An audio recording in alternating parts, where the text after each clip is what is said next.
Hi everyone, and welcome to episode 63 of the Talk is Cheap show. Hope you're all well, healthy and COVID-free. Thanks everyone for tapping in. We've got another great show lined up for you today. But before we go any further, it is my weekly honor and pleasure to introduce a man whose resume really is no introduction and is extensive as it is impressive. We're talking about show analyst, YouTube content creator, former professional footballer, current football social media star, turned football presenter and academic, the erudite, the enlightening, but always entertaining. Let's give a big digital round of applause for Mr. Curtis Shaw in the house. What are you saying, bro? Bro, you're going to have to send me your bank details. I owe you some money for that introduction, bro. And by the way, by the looks of it, Mikel Arteta's been sacked and Laurie has been appointed till the end of the season. Listen, man, as you can see, man, I'm reporting from HQ, man. You know? My London Coney, man. Yeah. In fact, I'm going to be calling Mikel into my office after this show. I'm going to say, listen, I've spoken to Curtis and he's offered a few honest and forthright opinions, man. We really need to get these opinions through the team. You know what I mean? So wait, no opinion. I think it'd be the P45 you'd be giving him, not the opinion. No, I'm only joking. Keep your powder dry. Joking. Go easy in the comments. Yeah. So what you saying, bro? What you been up to? Tell the people what you've been doing since last week, bro. Bro, I'm on Zoom all the time, bro. I don't know what's going on. Like just pure Zoom meetings every minute, and you know it's been snowing. You know what I mean? I haven't been able to really go running the last few days. Trying to do a few weights. It's the same old every week, isn't it, bro? It's the same old. Well, you look well, man, and you sound healthy. So, and you put out a lot of content. Shout out to you and all the people that have appeared on your show, man. I've seen some really good stuff there, man. Keep it up. Yeah, you was on there the other day as well, weren't you? After the game. Yeah, I popped in, man. Yeah, it was an honor and a pleasure. I mean, it was a pretty miserable day. So I thought if I jump on, it will give me some kind of solace, man, to get on there and get some things off my chest. So thanks for that. Thanks for the opportunity. No worries. Just wondered, did you get round to watching the Super Bowl, by the way? Yeah, I did watch it. Yeah. I can't believe I stayed up for all of it. And I remember on this show last week, I'm sure I tipped Tampa to win as well. You did. Yeah. I was going with the young lion, but it turned out that way, man. He got schooled. You know what I mean? Schooled, man. He scored 31-9 to the Tampa Bay. Yeah. Moving on swiftly then. The first section of the show, as we always say, is to look back at some of the stories making the headlines. And I think it's fair to say that the main story doing the rounds since last week has been the rather unfortunate, although not altogether surprising, abuse that the players are getting on social media. In particular, the black players are getting a real hard time. Seems like any time a black player out there has made a mistake or has a difficult game or misses a chance or something like that, here come the cowards on social media with a racial agenda, you know what I mean, spouting all this stuff, man. It's really disgusting, really. But I don't want to talk about them, man, too much, but you got to kind of mention it. And then indeed, in the last day or so, at the time of recording this show, we find that they're now targeting referees as well. It would appear that Mike Dean's been targeted for some pretty horrendous and horrific personal abuse. And they've also made death threats against him, so much so that he's asked to be stood down from one of the weekend's games. So, Curtis, my man, what's your thoughts on this very, what I would term, horrible situation? I mean, first of all, obviously on the racial abuse, I always say at the point when somebody does that, they're no longer a football fan. So when people say it's this club's fans or that club, you're not a football supporter to me when you do that. You know, you can't represent a football club.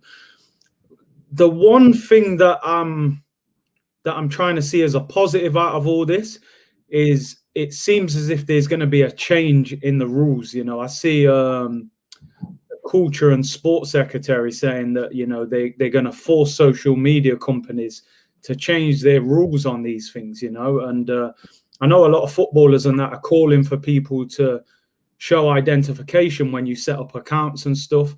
I saw today that a Chelsea fan has been arrested regarding racial comments that they made on Twitter. So I think this is what needs to happen. You've got to scare these people, man. They think they can go online and say whatever they want, and they need, you know, if you said that in the street, it would be a lot different. So behind a keyboard, why should you get away with it? So these social media companies have to change their policies, because, you know, these kids in the future, it's only going to get worse. So they have to put a stop to it now. And I was going to say the only way to eradicate it is through the government working with the social media companies, as you said.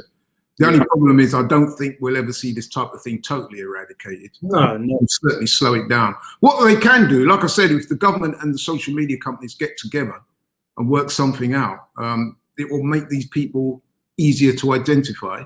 And of course, once they're identified and arrested, then they should get the maximum possible sentence or punishment that the law can afford at that time. So let's hope that that does happen, man, because it does seem to be getting worse. And I mean, speaking to a brother of mine, and we spoke in the week about this stuff, and I was saying that it's no coincidence that in this time of COVID, where you get lots of people are off work and at home, you know, I mean, some people would appear to be using this as an opportunity to come up with some real weird stuff, man. I just, you know, I mean, crazy. It's difficult to get in the minds of such people. These people are straight cowards as well. They would say things on social media that I wouldn't dream of saying to somebody's face, you know what I mean, whether racial or otherwise or sexist or whatever.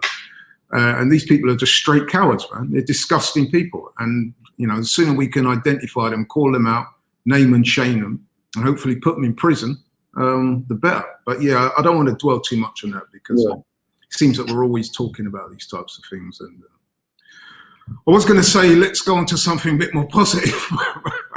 But the next feature on the show is where we look at Arsenal's last game since the last show. Like I said, I would have liked to have been a bit more positive, but hey, here you go, man. So since the last show, we played an away game to Aston Villa. I'm sure everybody knows by now it was a 1-0 defeat. The key moments were just 2 minutes into the game. We barely got warmed up. Well, certainly Cedric didn't, because he was playing most horrendous back pass. I think it was to Gabriel? Gabriel, wasn't it? Yeah, it was Gabriel. The ball fell short. That led to a situation where the strikers threw on goal. Rob Holding, I thought, could have done a lot better. He didn't close down the man. He turned sideways, turned his back instead of closing the guy down. Ball falls to Ollie Watkins. He makes it 1-0, and then we're always up against it from then on. We huffed and puffed. We tried. We didn't play too badly, actually, but didn't really look like scoring, if I'm being honest. Made a few substitutions. Lacazette come on for Abba in the... Sorry. Aubameyang came on for Lacazette in the 60th minute. We had Odegaard coming on for Cedric in the 65th. And Willian came on for Partey. The substitutions didn't really make much impact, although Martin Odegaard I thought was quite bright when he come on, and he he had a good chance actually to make it 1-1, but he didn't take it, unfortunately. And like I said, we huffed and puffed without any real cutting edge, and it resulted in a 2-0 defeat, which is the way I saw it. What was your thoughts, guys? I mean, early kickoffs, we haven't got a great record in early kickoffs, but do you know what? I was optimistic that we were going to beat Villa. I saw them against West Ham earlier in the week. West Ham did a really good job of stopping Grealish. And when you look at this game, what's so frustrating about this defeat was Villa weren't great. You know, Grealish, this wasn't like the game at the Emirates where it was like an audition tape of Jack Grealish. Like, we kept him reasonably quiet. He had a couple of good shots. Watkins' goal, I mean, you know, we're all going to focus on Cedric, and it's a poor pass. You know, it's basic. We're talking about the top level of football, and you can't complete a 6-yard pass. But then you look at that pass doesn't lead to a goal as such. It leads to a player running down the wing. He's still got to cross the ball. That guy's still got to finish. Rob Holding, for me, I can't understand why he's so far away from Ollie Watkins. He's their only striker on the pitch. I think at the time he was their only player in the penalty area, apart from the guy who crossed it. What are you standing away from him for? He should be a yard or 2 yards away from him there, where he can stop that shot going anywhere. Ollie Watkins doesn't even hit the shot that well. Like he kind of mishits it, hits Rob Holding, deflects in the corner, and you're thinking, oh God. But the thing is, you're sitting there at the time thinking, at least we've got so long to get back into the game, you know. At least it's not in the 90th minute and game over. I'm thinking, right, we've got 88 minutes to get back. And as you said, we tried, you know, I'm not questioning the commitment. I thought the players tried. We had a lot of possession. We put crosses in. Mikel Arteta said we dominated the game. I wasn't so sure we dominated. I think having possession of the football doesn't necessarily mean you dominated the game. Villa are not even a possession-based team. They don't mind you having the ball.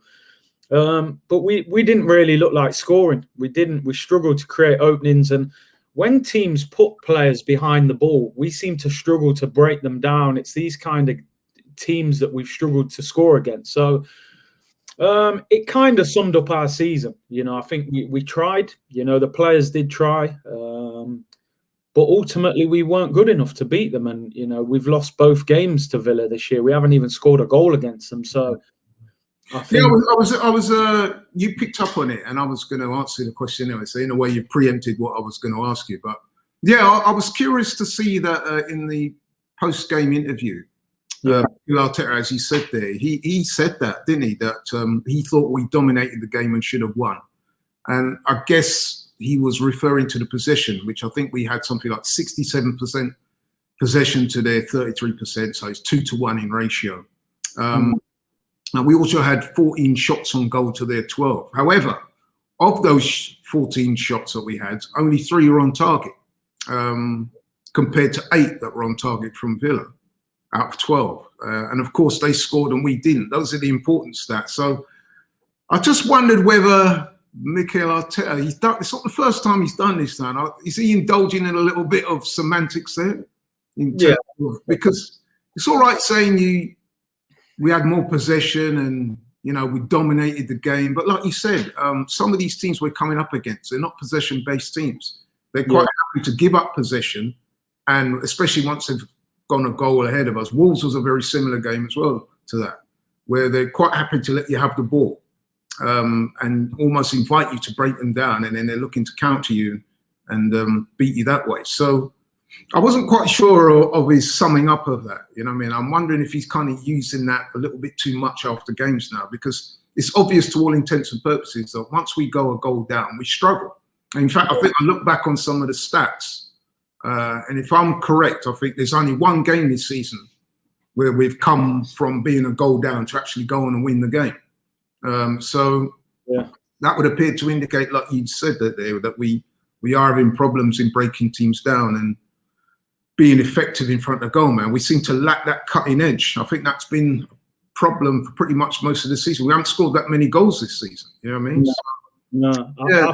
I think he's trying to gain the positives that he can in it. He's under pressure. We've lost another game. He's probably saying, you know, we dominated possession. We had the crosses. We had more of the ball. He's trying to find positives, which I get it. His back's against the wall. It's a difficult situation. But I think sometimes I'd like him to just say it how it is and say, do you know what? We weren't good enough to break them down today. It doesn't matter if we had 67%. I mean, they had 2 centre-backs there. You know, Tyrone Mings used to play non-league.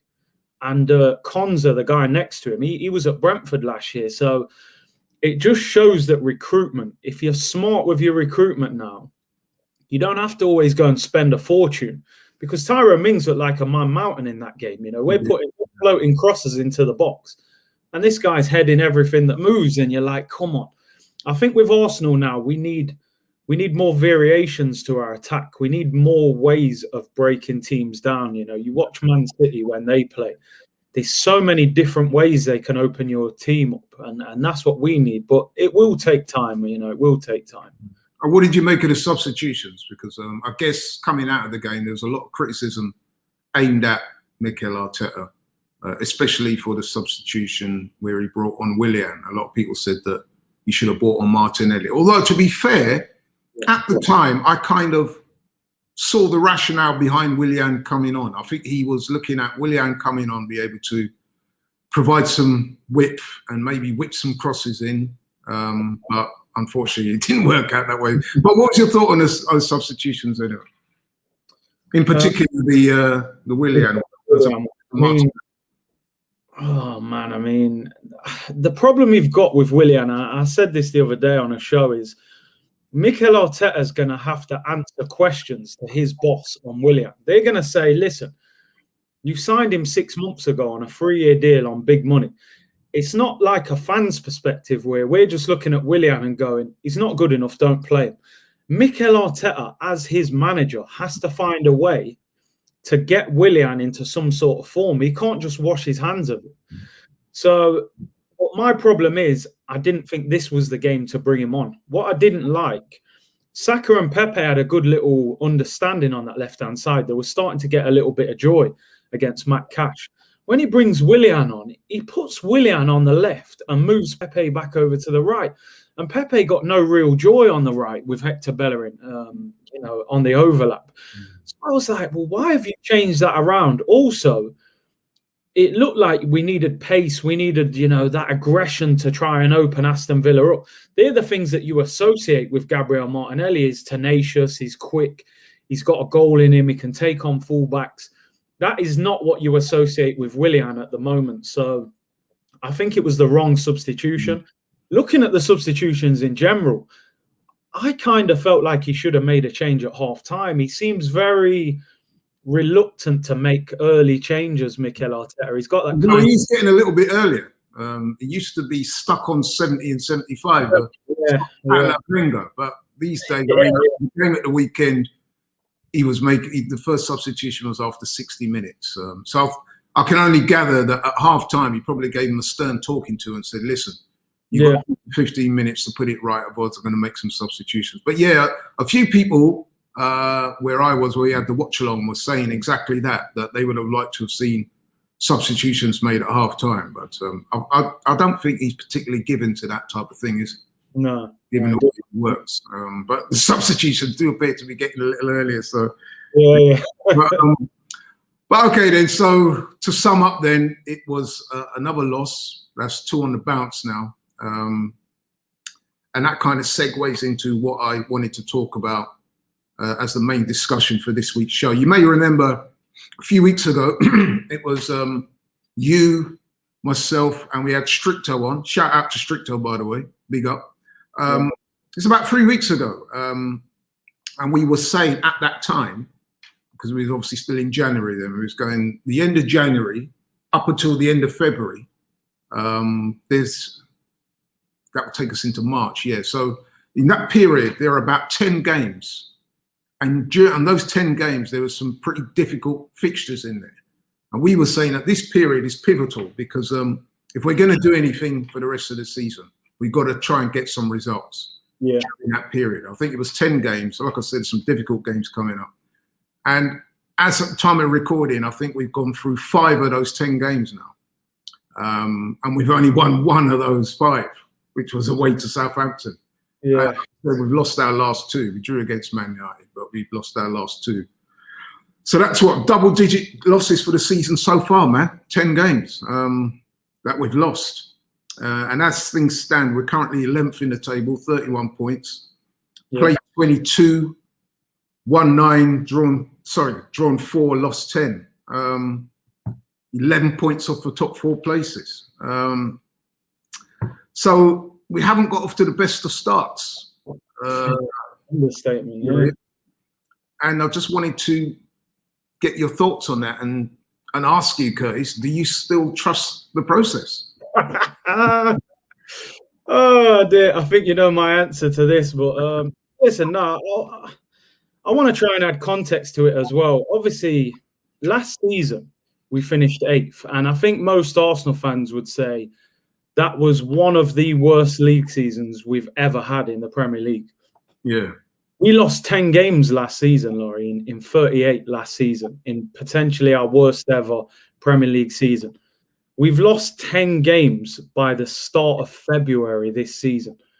You know, we can have opinions whether you like the manager, you think he's the right manager, that's fine. Whether you think he needs another transfer window or, you know, whatever you think of him, that's fine. I have no problem with that. We can't hide from facts.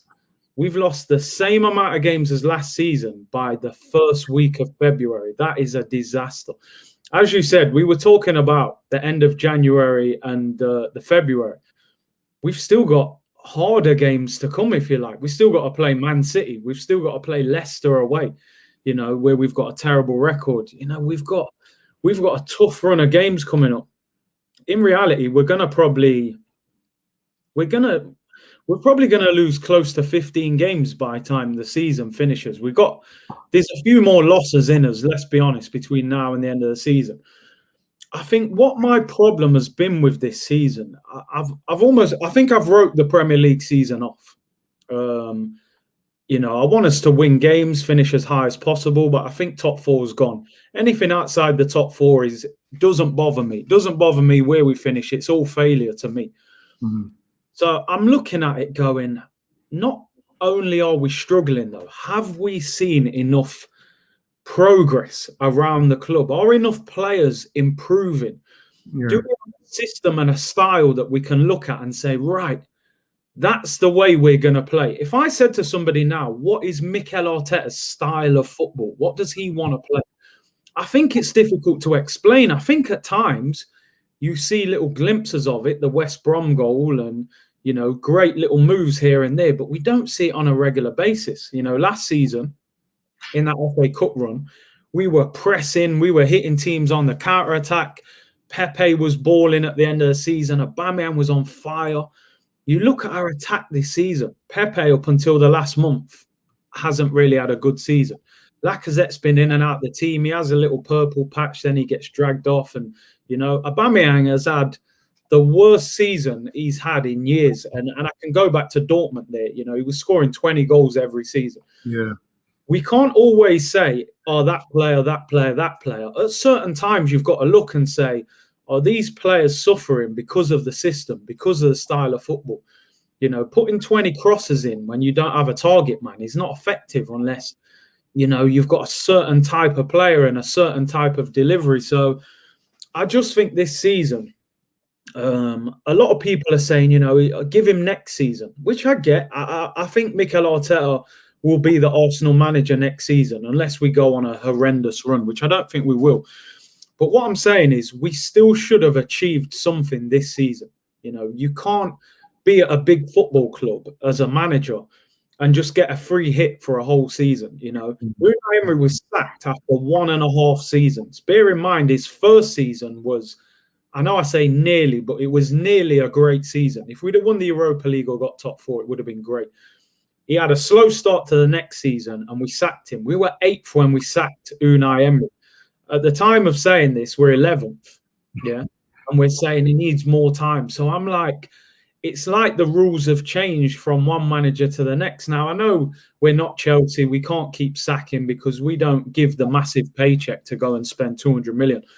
But I think more than anything, what's disappointed me, I haven't seen enough progress in this Arsenal team this season from winning that FA Cup, signing Partey, signing Gabriel. I do think we needed more in the window, but I expected more from this group of players and this manager this season. And I don't think any Arsenal fan can say that they expected us to be 11th at this stage in the season with 10 defeats.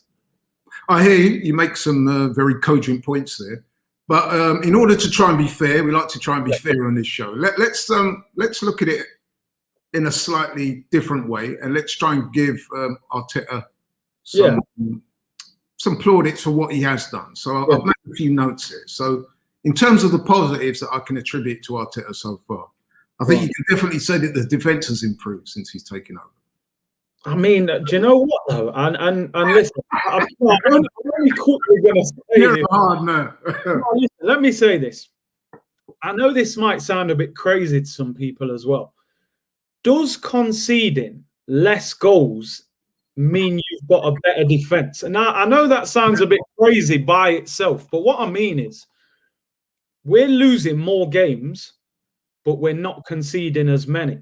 Right, so maybe last year we lost 10, but maybe we was losing 3-0 and 2-0. Now we're not losing heavy scorelines apart from the Villa game, but we've lost more games.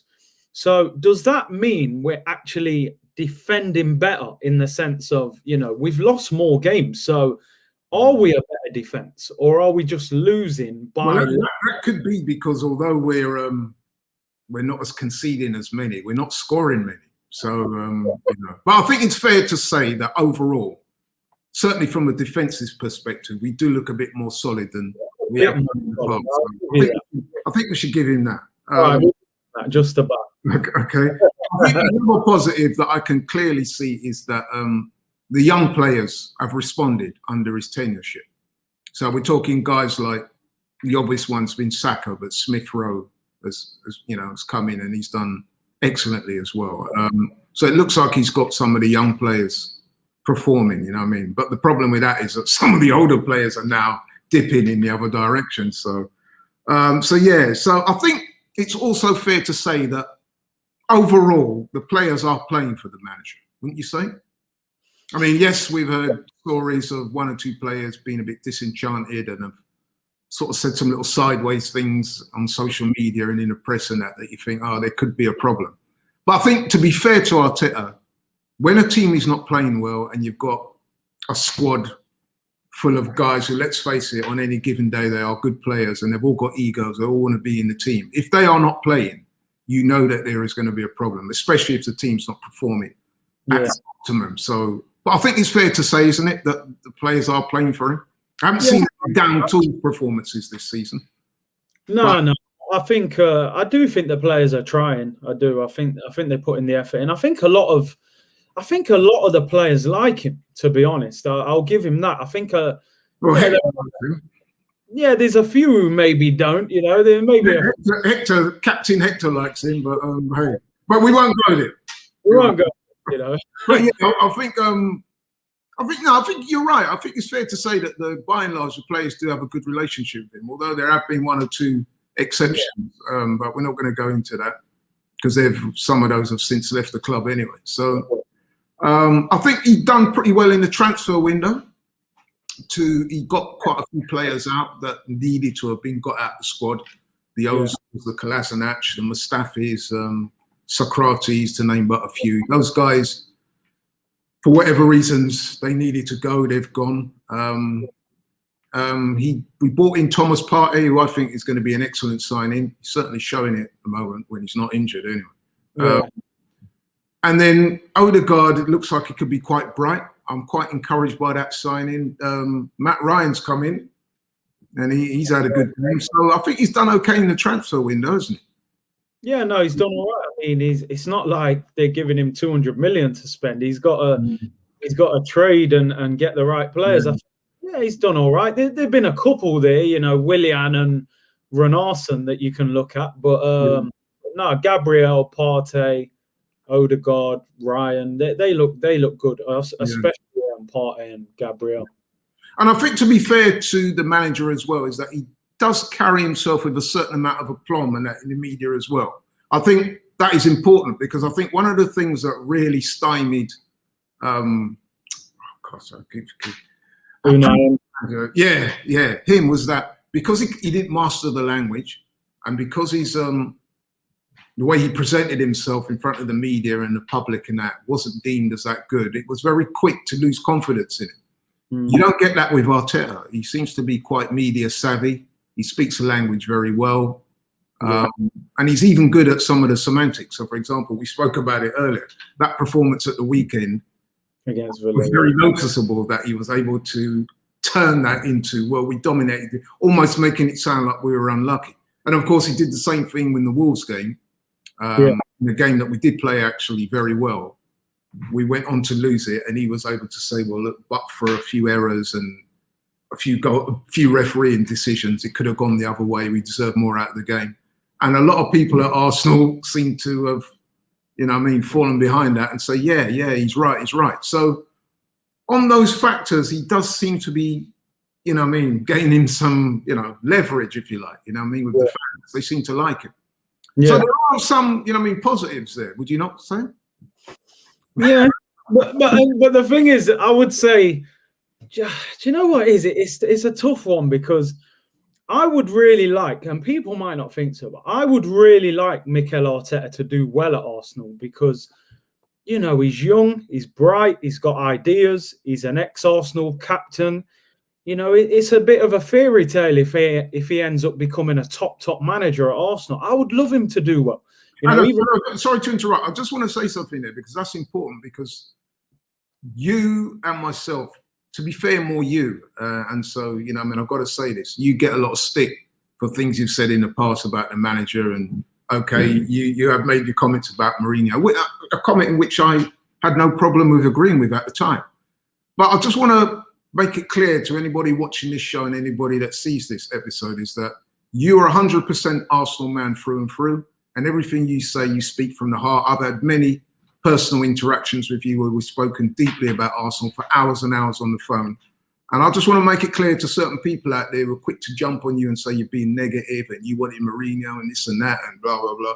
Curtis is 100% nailed on, hardcore Arsenal fan that's got the club at heart. And anything he says, man, is honest and forthright and from the heart, and that's what he believes. So go ahead, my man. I thought it was important for me to get the record straight, because some people seem to think, oh, yeah, he's always going in on Arteta because he didn't want him there in the first place. No, you're speaking as a man who supports the club, not a man that's got any personal agenda or speaking on behalf of any person. Listen, I will happily come on here, got my own chat, I hold my hands up and say, you know what, he was the right man and he gets it right. But ultimately, as an Arsenal fan, one thing, because we know our fan base is quite fractured at the best of times, but the one thing we should all want is the best for the football club.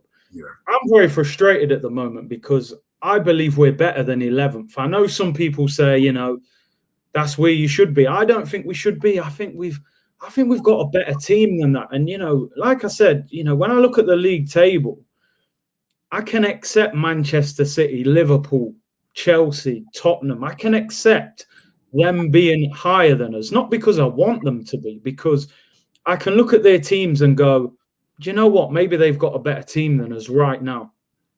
Where my argument comes into play is West Ham.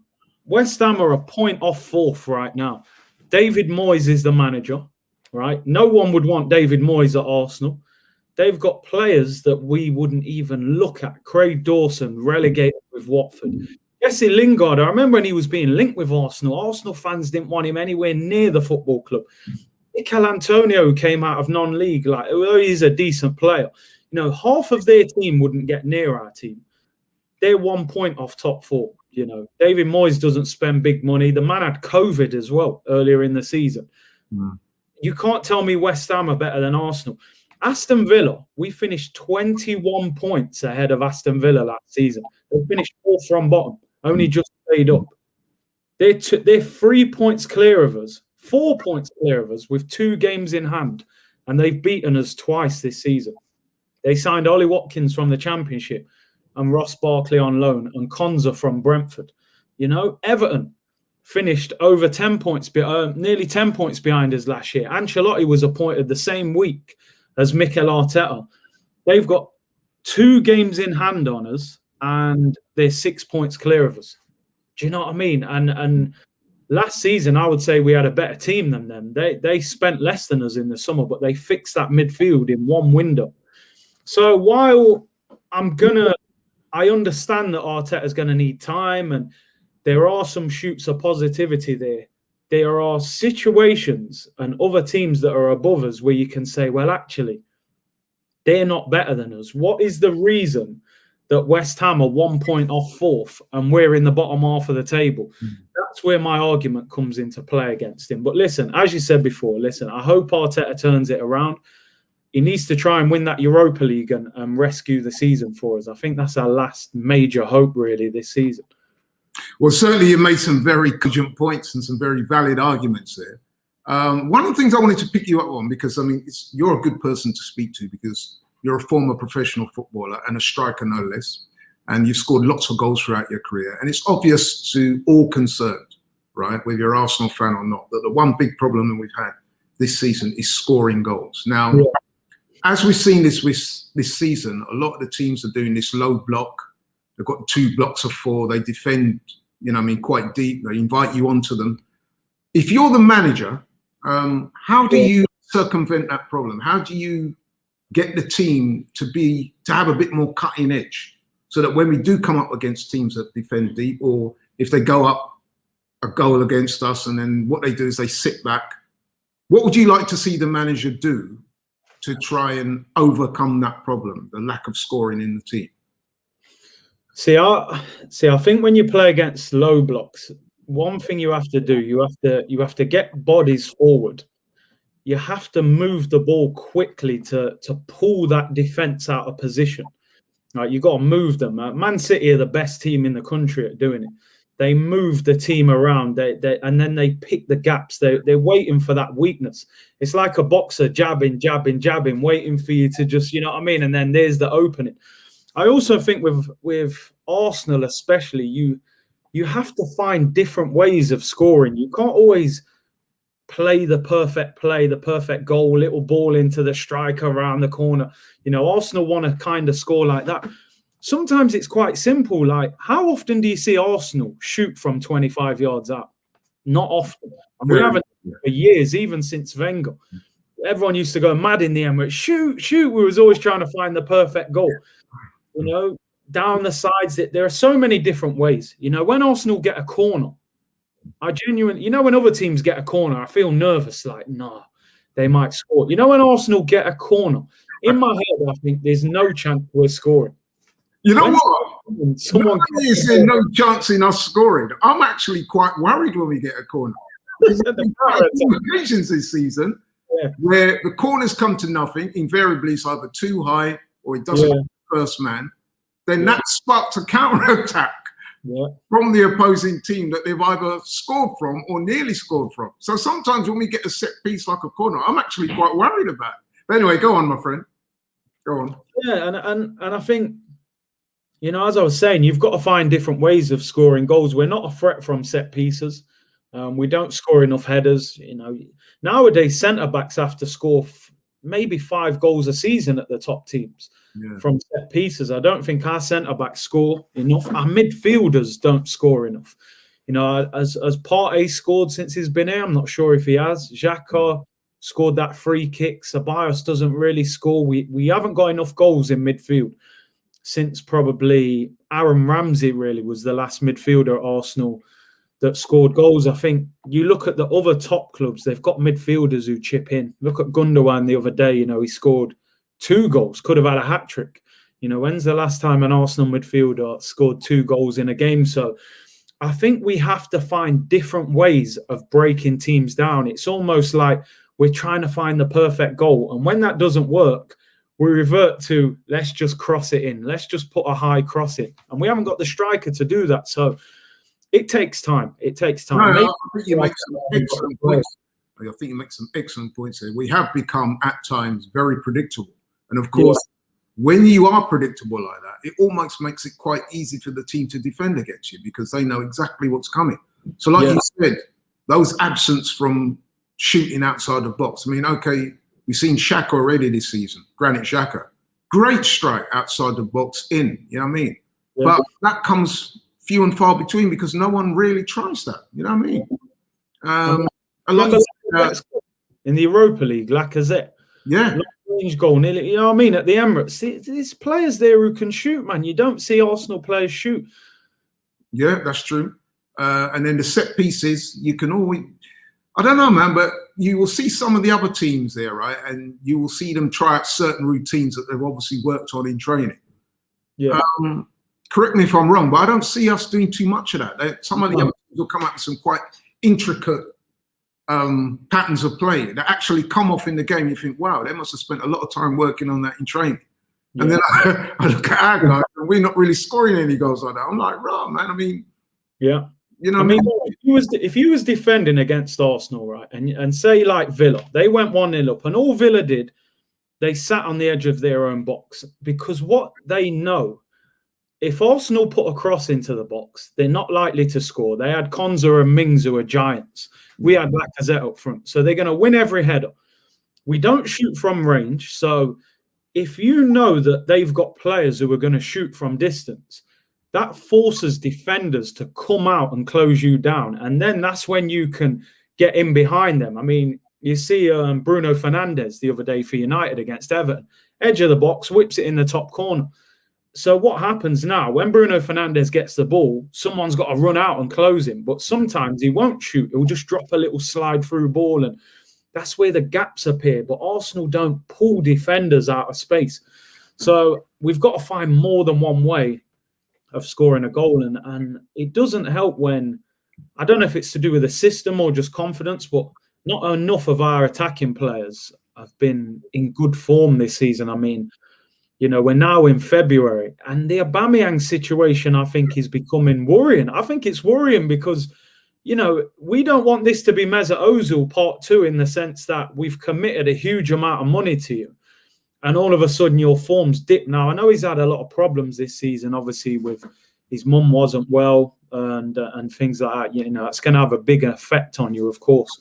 But even before that, he wasn't playing well, and he didn't look like he was that same happy Aubameyang that we've had before. So Arteta's got to find a way to get more out of this attack, you know, and get us scoring goals. Because you look at the goals for tally this season, and it's very low, very, very low. It is very low. No, that is a problem that we're going to have. Well, Arsenal are going to have to address, and I'm sure he's given it a lot of thought. And I'm sure the coaches he's got alongside with him are also scratching their heads and coming up with theories as to how they can get service to the guys up front and, you know what I mean, and be more creative and score more goals. But so far, it's just not happening for them. The other thing I wanted to talk about, which at times I found a bit disappointing with Arsenal is their game management. So, for example, I'll give you a typical example of this. What's the game at the weekend, actually? So we just start the game. How many times have we said, for example, that we start so slow? Yeah. I mean, and we make mistakes in the first couple of minutes. And that Cedric back pass, if that's what you want to call it, was a typical example of, you know what I mean, poor execution, poor game management. Yeah. And it's led to us losing the game earlier because after they scored that goal, we struggled. You know what I mean? Although we, like you said, we had possession. But we didn't break them down and we didn't get the win. You look at the Wolves game, a game that we were playing very well, actually. Yeah. But then we go on to make what I call unforced errors. I mean, listen, in that Wolves game, a lot of people blame the ref and say, look, you know, we come up short. Decisions went against us. They could even say that at the weekend with the incident with Lacazette and Emi Martinez, where could have been a penalty, And to be honest, when I looked at the replay and I saw the slow motion, and things always look a little bit worse in slow motion, I did think that was a penalty. But anyway, we didn't get it. Yeah. But the Wolves game, by contrast, we had a penalty and a send-off that went against us. I don't know, man. I just think that David Luiz, who I'm a fan of, by the way, I think he's a very good player. So I know some people at Arsenal don't agree with me. But I think he should have done better there, man. You know what I mean? I've seen Van Dijk and other defenders in that situation where the striker's got the run on them for whatever reason. And what you do as a defender there, you trap the run. You don't go colliding into the player, or you don't give him the opportunity for him to flick his leg back. You touch it, and then he goes over, and then, you know what I mean, you get a penalty given against you and you get a defender sent off. Yeah. Which, let's face it, you're very unlikely to come back from. And in that same game, we had Leno. You know what I mean? Even we were down to 10 men, but we were still in the game. Yeah. Against a Wolves team that was lacking in confidence, and it showed. I mean, even at 2-1, I think we were still in that game. And then he commits that almost unforgivable error, and then that's curtains after that. You know what I mean? So I've just thought, I'm looking at the season overall, and I think there's been times in games that we've lacked a little bit of tactical nous and a bit of game management. What's your thoughts on that, bro? I agree. I think there's, you know, we've thrown a lot of these games away when you look through the season. Burnley, you know, red cards. I think a lot of it, I think there's a lack of leadership in our team. I think you can tell there's a lack of leadership when a lot of people have called for Kieran Tierney to be captain. Now, Kieran Tierney's what, 23, something like that? Came from Celtic, hasn't even been at the club for that long. And people are saying he should be captain. I think that shows you how much of a lack of leadership there is in that dressing room from when you're calling for him to be the captain. And that's no disrespect to Tierney, because he does have very good leadership qualities. But I think game management comes from that, talking to people, little situations like, listen, just be patient. Like, you know, Granit Xhaka grabbing a player around the neck, or Pepe headbutting someone, or Leno slapping the ball. It's just, we've been like this for a while, Arsenal, where we're almost our own worst enemy, you know, where we throw games away and stuff. So I think if Mikel Arteta is going to be here next season, which I think he will, I think it's important that he gets really ruthless in the summer. Don't get too caught up in little purple patches of form with players. You've got to judge players over a longer amount of time and say, is this guy good enough to still remain at the club? So I think we had a great January for getting players out the door. Socrates, you know, Ozil, Mustafi. For me, the likes of Hector Bellerin, Mohamed El Neni, Granit Xhaka, maybe even Lacazette as well, you know. Those kind of players, you've got decision to make in the summer, because we need to raise money to buy new players. And some of these guys have been at the club for too long, not really doing too much. So we need to change the culture completely. So, yeah, he needs to get harsh. And the game management hasn't been good enough this season at all. Which is kind of surprising, really, because if you look through the spine of that team, we do have a number of experienced players. I mean, look, I've jotted a few down. In goal, you got Leno, very experienced player, German international. David Luiz, very experienced player, Brazilian international, captain Brazil at international level. Granit Xhaka, very experienced player, captain Switzerland. You know what I mean? Thomas Partey, very experienced player, Ghanaian international. I'm not sure if he's a full-time captain, but I know he has captained them in the past. You know what I mean? Tierney, you know what I mean? Lacazette, all these guys, Aubameyang, these guys are like, you know what I mean? They're no spring chickens. No. But anyway, I think the problem management should not be too much of a problem. Yet it does appear to be.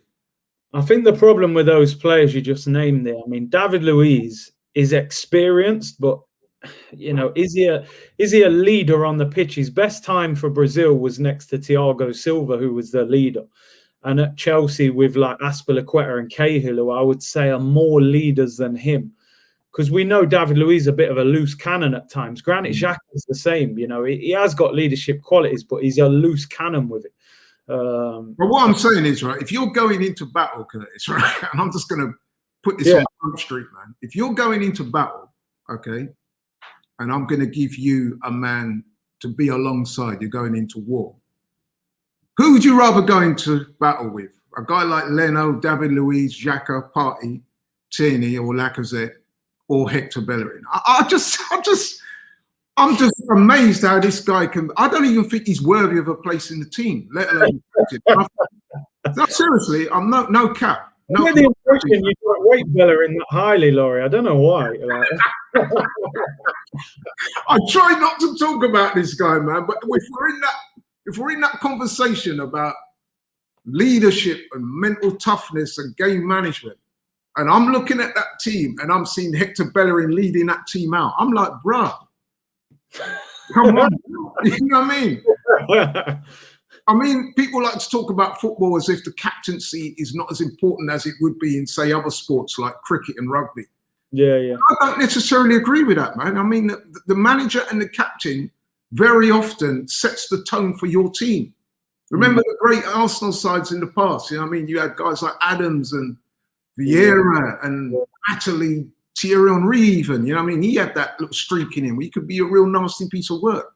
Those guys are like winners, man, and they wouldn't accept performances, you know what I mean, beneath a certain level.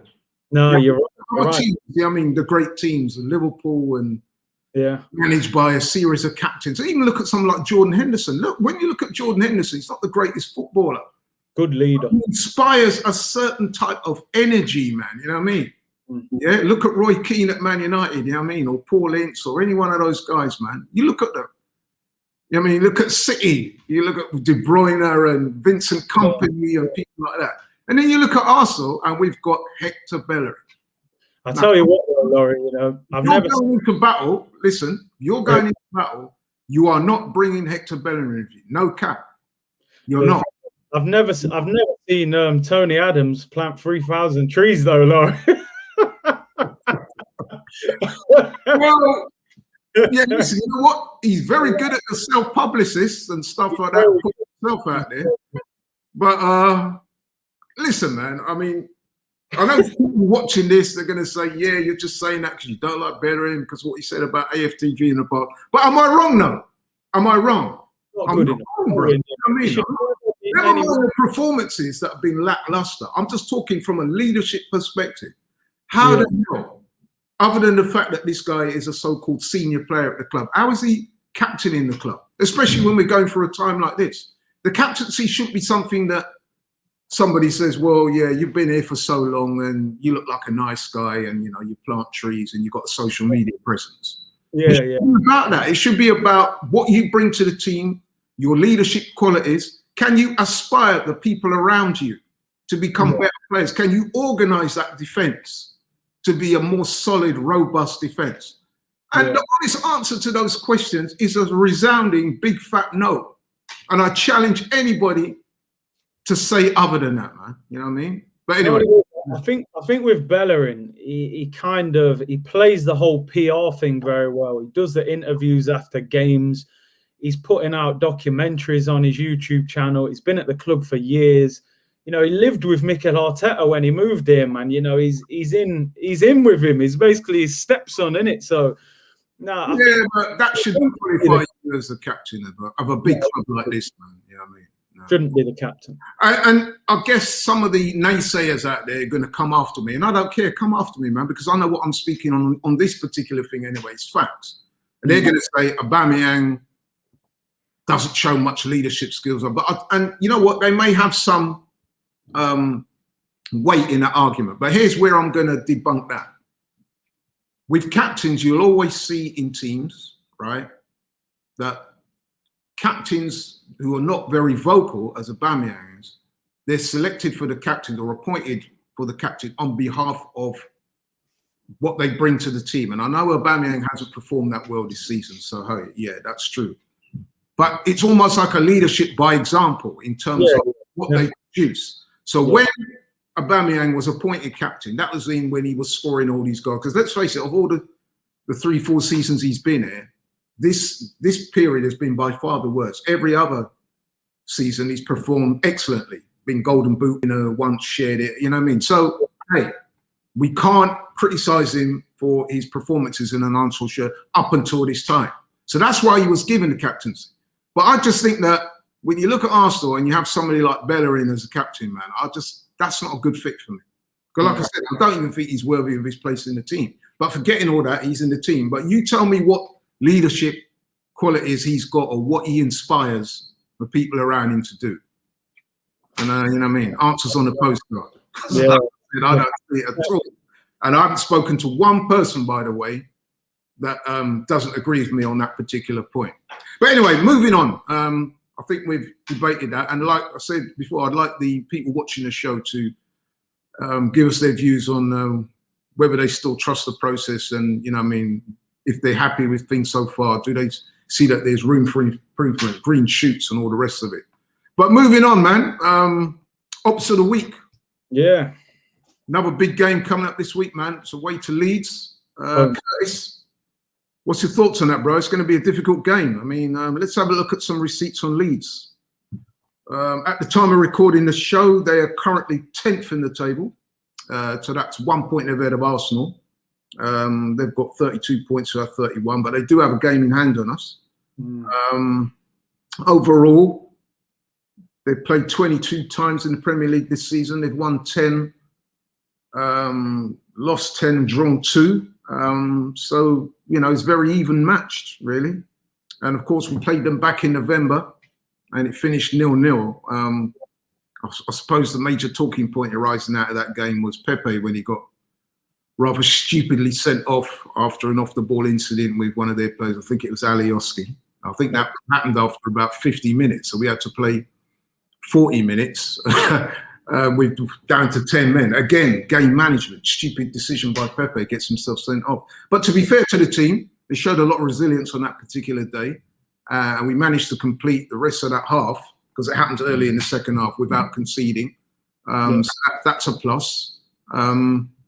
Even though Leeds were let's be honest, man, a little bit unlucky because I think they had by far the majority of the possession. I think I'm right in saying they hit the woodwork in that game 4 times. But anyway, but listen, it's shaping up to be a very good game because Leeds do play good football as well, and they've got a very progressive and very astute tactical manager in the form of Bielsa. So my man Curtis, you're the expert on this show. How do you see that going, and what's your prediction for that game? I mean, I'm just looking here. Leeds have scored 11 goals more than us this season, but they have conceded 15 goals more than us. So I think Bielsa's been a breath of fresh air to the Premier League, to be honest. He's a big character.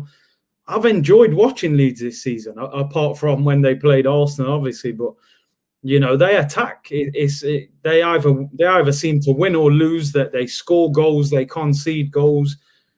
I think they've done well, man. They come out the Championship last year. They're halfway up the table, above Arsenal. You know, above Wolves, teams like that who did well last year.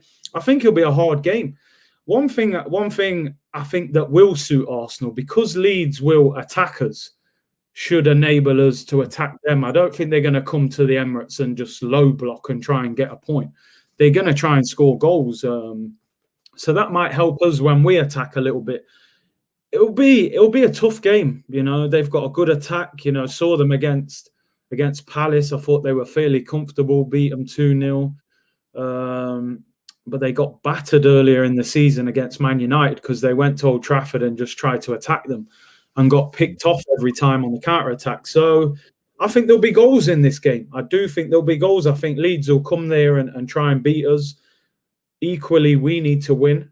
It'll be interesting because we got Europa League next week, whether Mikel Arteta rests 1 or 2 players with that game in the back of his mind. So I think we need to win. We've got to go into that Europa League game with some sort of confidence. So I'm going to predict a win. I'm going to go. Do you know what? I keep picking this 2-1. 2-1. That's all I pick every week. You know, 2-1.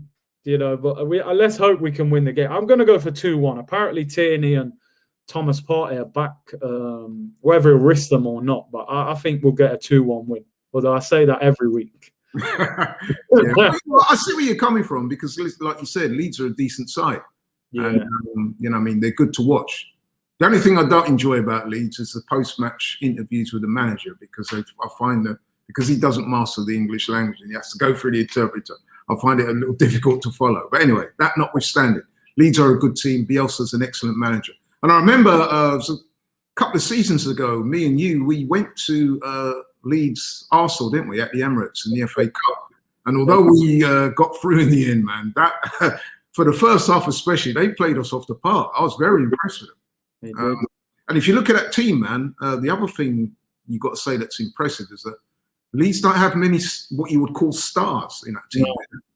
You know what I mean? I like Phillips in midfield. I would actually. They have some very good players, but there was no players there that, you know, I mean, people are calling out at the start of the season saying that this guy's going to be a star. There's no household names that they brought to the club. So he's done well with that group of players. I mean, look what he's done with Patrick Bamford. You know what I mean? He's one of the top scorers in the league at the moment. They signed Eddie on loan to replace him in the Championship. Yeah. This guy's one of the top goal scorers in the league, Patrick Bamford. Yeah. I mean, it didn't work out for Eddie at Leeds, and no disrespect to Eddie, you can see why. He wasn't retained. No, I'm trying. You know, I mean, I was keeping it 100, man. Yeah. I don't disagree. He was not retained, and when you see the way Leeds play and how they're performing, I can see why that loan was cut short. But anyway, we won't go there. In terms of prediction, I've got to keep it 100, man. Be real. I see goals in this game. I see us scoring a couple of goals, but unfortunately, I can see us conceding a couple as well. So I'm going for the proverbial Desmond, which is 2-2. Yeah. Obviously, I hope that we win, man. You know what I mean? But I have to call it as I see it. Truth, man, yeah. Sometimes when I call it as a draw, we do actually win anyway. So in a way, it's a kind of inverted hope that we get a win via me predicting a draw. So let's hope that happens, man. But listen, man, it's been a pleasure having you on the show as usual, man. We come to that stage where we have to conclude matters, man. But I really enjoyed the show. I really enjoyed listening to your honest and forthright opinions as usual. Tell the people where they can find you, man, once again, on social media. Yeah, check out the channel, Curtis Shaw TV, daily uploads, special guests like yourself. Robbie's on there, you know, always got people on there. Come and check it out, man. Yeah, man, I enjoy watching, like I said before, and hopefully you'll have me on again at some point soon, in hopefully more fortuitous circumstances. But yeah, bro, yeah, guys, thanks for tapping in, man. Please like, share, and subscribe. Keep watching the channel. Keep the interactiveness going, man. Let us know what you thought about what we said on the show today about, you know, do you still trust the process? Where would you like to see us try and improve the team in terms of getting the team scoring again, man? Send us through your comments on how you'd like to see that happen, because that is an area where we do need to improve on. And also, take care of yourself, guys. You know what I mean? Follow the government's guidelines with regards to this COVID-19 stuff, man. You know what I mean? Keep your distance, wear your mask, observe the rules. Don't get caught up in all that drama out on the street, gatherings and all that stuff. Keep it 100, bro. And thanks for tapping in. We'll see you next week. Be good.